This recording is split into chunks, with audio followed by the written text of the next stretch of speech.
Урматтуу кыргызстандыктар, салтанаттуу жыйындын катышуучулары, ардактуу меймандар. Бүгүн биз өлкөбүз үчүн өтө маанилүү окуяны легендарлуу парламент катары тарыхта калган Жогорку Советтин 12-чи чакырылышы тарабынан кабыл алынган көз карандысыз Кыргыз Республикасынын Конституциясынын 30 жылдыгын белгилеп жатабыз. Конституция азыркы кыргыз мамлекеттүүлүгүнүн укуктук негиздерин бекемдеп, адам жана анын өмүрү, укуктары жана эркиндиктери мамлекеттин жогорку баалуулуктары деп жарыяланды. Бул документте эгемендиктин, элдик бийликтин, өлкөнүн аймактык бүтүндүгүнүн, укуктук үстөмдүгүнүн жана демократиянын принциптери бекемделди. Эгемендүү кыргыз мамлекетин куруунун укуктук, саясий жана социалдык экономикалык өбөлгөлөрү аныкталды. Бүгүн биринчи конституциянын 30 жылдыгын салтанаттуу жагдайда белгилеп жатып, анын кабыл алынышы көптөгөн ишмерлердин, аң сезимдүү жарандардын аракети аркылуу келген чоң жетишкендик болгондугун баса белгилеймин. Андыктан аны түзүүнүн жана кабыл алуунун түйшүктүү иштерине чымыркана катышып, ыйык озуйпаны аркалагандардын баарына терең ыраазычылык билдиремин. Ошону менен бирге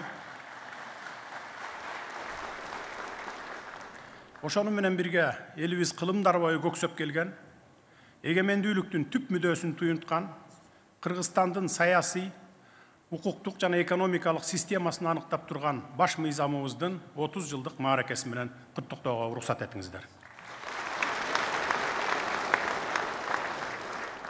Урматтуу кыргызстандыктар, урматтуу коноктор, эгерде кыргыз мамлекеттүүлүгүнүн конституциялык өнүгүүсүнүн тарыхый этаптарына учкай кайрылсак, анда бул өнүгүү Кыргызстандын азыркы мамлекеттик эгемендигинин калыптанышы менен байланыштуу экендигин белгилей кетүүбүз кажет.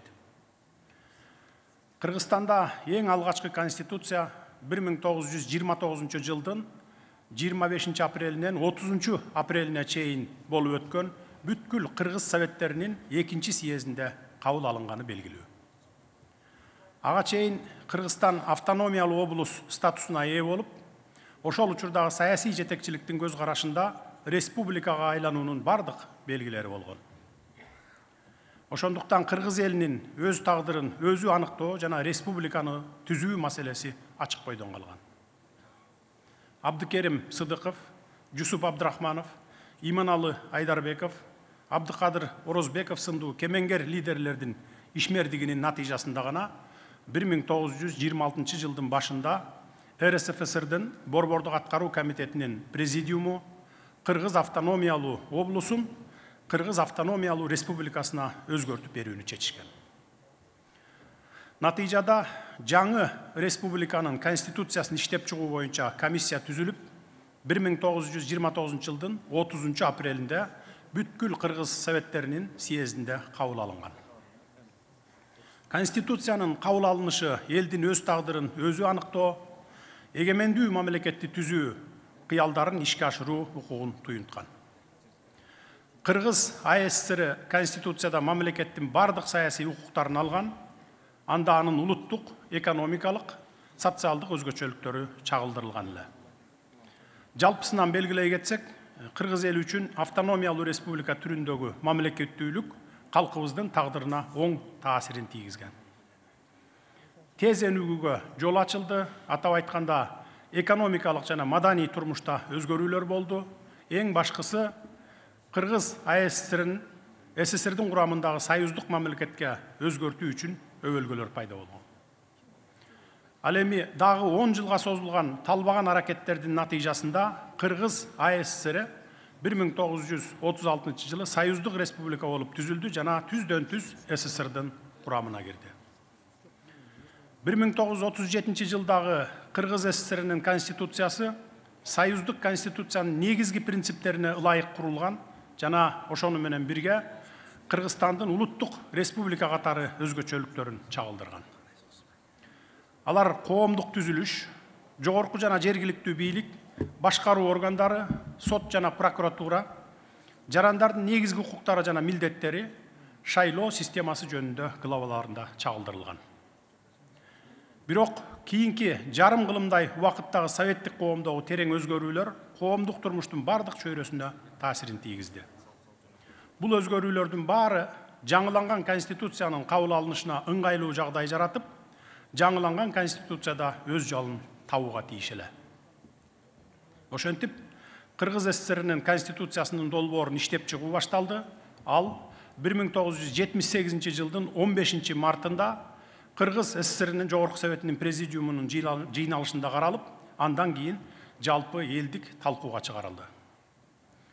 Кыргыз СССРинин 9-чу чакырылыштагы Жогорку Совети 1978 жылдын 20 апрелиндеги Кыргыз Советтик Социалисттик Республикасынын жаңы конституциясын кабыл алып берген. Ал толугу менен СССРдин конституциясынын жоболоруна жана принциптерине ылайык келген. Ошону менен бирге анда республиканын тарыхый калыптанган өзгөчөлүктөрү, анын улуттук мамлекеттик курулушунун тажрыйбасы чагылдырылган.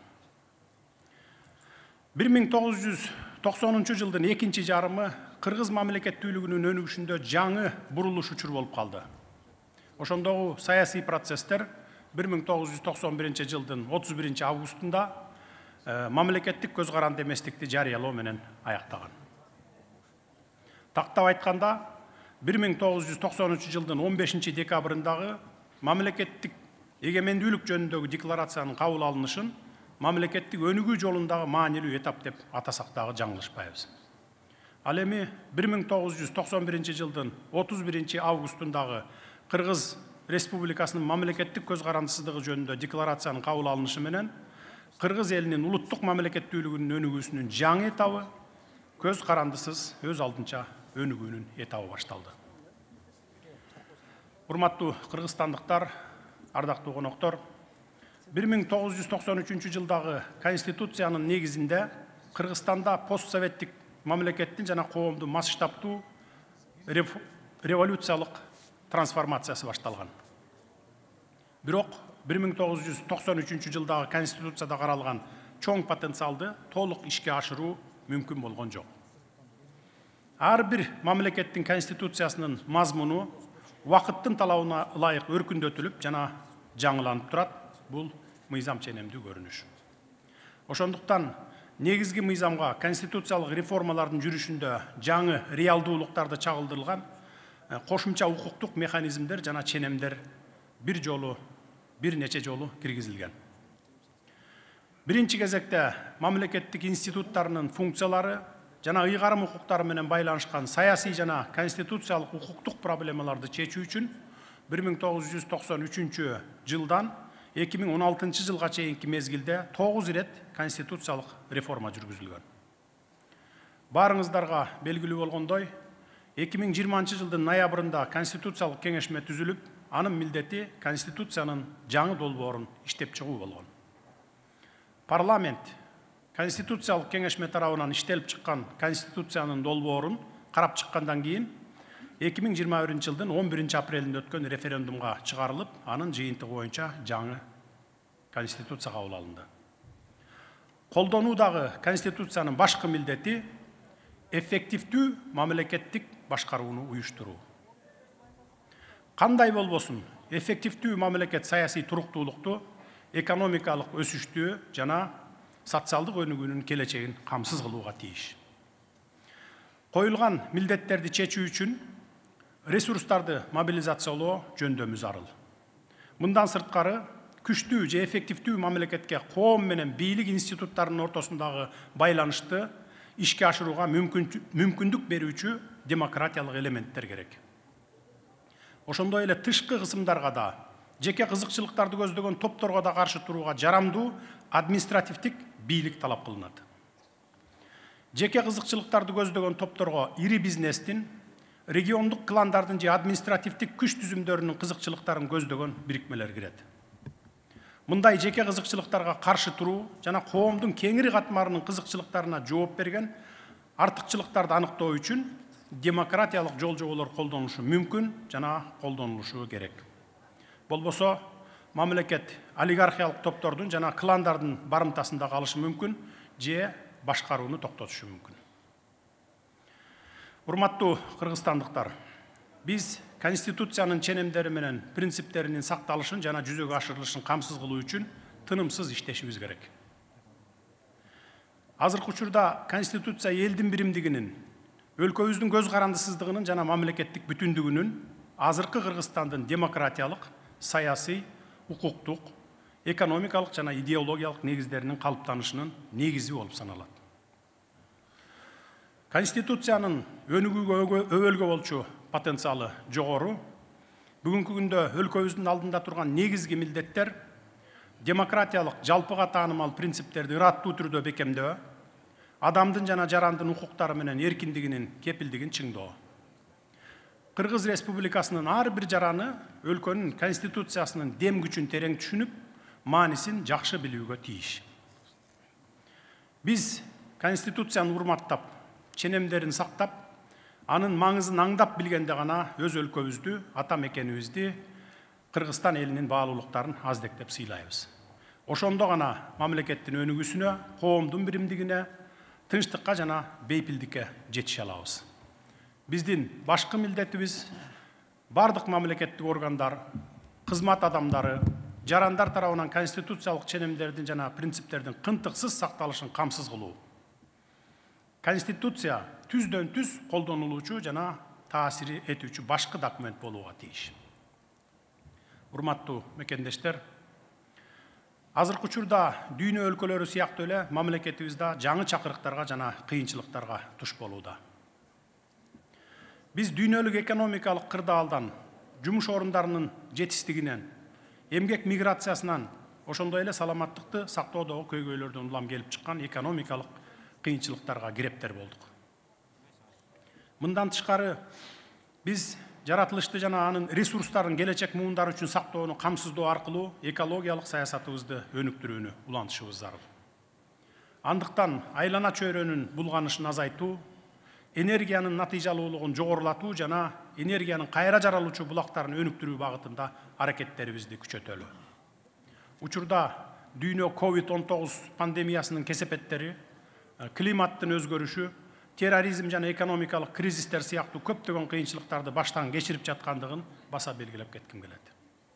Биз биргелешип аракеттенгенде гана бул көйгөйлөрдү жеңип, жарандарыбызга тынчтыкты, туруктуулукту жана бакубаттуулукту текши камсыз кыла алабыз. Ошону менен катар эле экономикабызды өнүктүрүү жаатындагы аракеттерди улантып, чет өлкөлүк инвестицияларды тартышыбыз кажет. Айрыкча инфратүзүм, анын ичинде жол, энергетика жана транспорт тармактарынын өнүктүрүү маанилүү. Мындан сырткары, жарандарыбыздын сапаттуу кызмат көрсөтүүлөргө жетүүсүнө, сапаттуу билим алуусуна жана ден соолуктарына кам көрүлүшүнө, калктын аялуу катмарынын укуктарынын корголуусуна олуттуу көңүл буруу зарыл. Санариптүү ордо маалыматтык технологияларды өнүктүрүү менен мыйзамдаштыруу, маалыматташтыруу чөйрөсүндө болгон мүмкүнчүлүктөрдү толук пайдалануу аркылуу мамлекет менен элдин өз ара байланышын кыйла жогорку деңгээлге чыгаруудагы зарыл иштерден болуп саналат. Жарандар менен бизнес өкүлдөрү мамлекеттик органдар менен мамлекеттик уюмдарга кайрылууда кыска убакыт жана аз күч жумшай тургандай, эң башкысы иштин натыйжасын, үзүрүн бере турган чечимдерди иштеп чыгууга дагы активдүү катыша тургандай шарттар түзүлүшү керек. Дебюрократизация коомдун жашоо тиричилигинин бардык аспектилерине жетүүгө тийиш. Кыргыз Республикасынын конституциясы жарандарыбыздын укуктарын коргоого жана мыйзам алдында теңдигин камсыз кылууга милдеттендирет. Биз бардык жарандарыбыздын, анын ичинде аялдардын, балдардын жана мүмкүнчүлүктөрү чектелүү адамдардын жарандык эркиндиктерин жана укуктарын камсыз кылуу үчүн күч аракетибизди жумшообуз керек. Конституциянын дагы бир маанилүү аспектилеринин бири улуттук маданиятты жана тилдерди коргоо, сактоо, өркүндөтүү болуп саналат. Келечек муундарыбыз маданиятыбыздын бийиктиги жана тарыхыбыздын тереңдиги менен сыймыктаныш үчүн бай маданий мурасыбызды, даңазалуу тарых таржымалыбызды, ата бабалардан калган нарк насилибизди сактап, барктап өткөрүп беришибиз керек. Кыргызстан көп улуттуу мамлекет экенин, биз көп түрдүү маданиятыбызды, тилдерибизди баалашыбыз керектигин дагы бир жолу баса белгилеп айта кетейин. Көп түрдүү маданиятыбыз бул биздин байлыгыбыз жана биз аны андан арыда өркүндөтүүгө жана сактоого тийишпиз. Кыргызстандын ар бир жаранынын жарандык жоопкерчилигин аңдап сезип, мамлекеттин турмушуна жигердүү катышууга чакырат элем. Ошондо гана биз Кыргыз Республикасы үчүн салым кошуп, ийгиликтерди жарата алабыз. Бул деген сөз өлкөбүздүн келечеги ар бирибизден көз каранды дегенди түшүндүрөт. Бизде сөз эркиндиги менен адам укуктарын коргоо биринчи орунда турат. Мамлекеттин кызыкчылыгына каршы иш жасаба, жалган маалымат таратпа, бирөөгө жалган жалаа жаап, беделине доо кетирбесең болду, каалаган сөзүңдү сүйлөп, каалаган ишиңди кыла бер деген принцип сакталатындан ары. Бүгүнкү күндө демократияны, мыйзам үстөмдүгүн чыңдоо, экономикалык өнүгүүнү камсыз кылуу аракетибизди колдоп коштоп жаткан эл аралык өнөктөштөрүбүз менен достук мамиледеги өлкөлөргө ыраазычылык билдире кетейин. Биз сиздердин колдооңуздарды жогору баалайбыз жана өз ара пайдалуу кызматташтыгыбыз уланат деп үмүт этебиз. Эл аралык коомчулуктун жигердүү катышуучусу болгон Кыргызстан өзүнүн эл аралык милдеттенмелерин аткарууга ар дайым даяр. Жалпы көйгөйлөрдү чечүү жана эл аралык кызматташтык үчүн жагымдуу шарттарды түзүүгө жана сиздер менен иштешүүгө даярбыз. Коңшу өлкөлөр жана эл аралык коомчулук менен соода экономикалык байланыштарды өнүктүрүүдө байыркы маданий жана соода жолдорунун кесилишинде жайгашкан географиялык позициядагы артыкчылыгыбызды акыл эс менен пайдаланууга тийишпиз. Урматтуу мекендештер, кымбаттуу кыргызстандыктар, Конституциябыздын 30 жылдык мааракеси менен дагы бир жолу куттуктайм. Ылайым баш мыйзамыбыз улуттук көз карандысыздыктын, мамлекеттик эгемендүүлүктүн жана демократиялык өнүгүүнүн символу болуп кала берсин. Өлкөбүздүн келечеги кең экенине бекем ишенем. Биз бирдиктүү болуп, ынтымакташа аракет кылсак, албан ийгиликтерге жетебиз. Биздин күчүбүз ынтымакта. Өлкөбүздө тынчтык, элибизде биримдик болсун. Конституциябыздын түбөлүгү түз болсун.